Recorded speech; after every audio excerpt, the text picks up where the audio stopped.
I'm going to show you how to put diesel in your vehicle. Now, the first thing you're going to need to do is you need to get this kiosk right here and make sure you've got your keys out of your car because you cannot have your car on while getting diesel in the first place. But if you do have a fuel discount card, like the one that I have right here, you just want to hold it for 3 seconds like I've done here. And as you can see, it'll wait a second and it will actually give us our discount, and it'll actually allow us to use our second card right here. You need to use your credit or debit card, and you basically need to tap it or insert it into this thing like so. And once you've actually inserted your card, you can see we'll have 2 options on the screen. You can choose pump 1 or pump 2. Typically on the sign up here, it'll say which pump you're actually on. We're on pump 1, as you can see.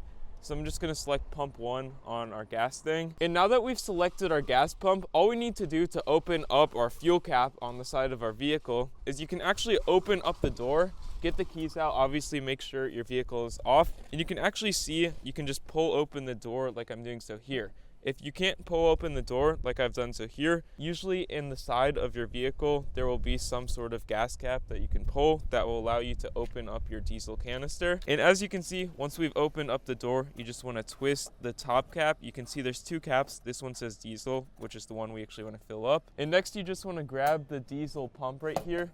It'll just fill up until it is full and charge you for that amount. When your diesel's done filling up, it should automatically stop when it is full. You can see it is counting on this screen over here. And on the screen, you can actually see both the price and how many liters or gallons of diesel you've actually purchased. And when it's done filling up, it'll automatically stop giving you gas, as you can see. And you just want to pull it out like so, release the hand from the nozzle, and just put it back in the gas gauge like so. That's all you need to do to put diesel in your vehicle. Simply just close up the gas canister once again, close the door, and you should be good to go. That was like $200. So this is our biggest expense of the trip probably. Any comment for the price of the diesel? It's crazy how you went from tutorial to vlog mode.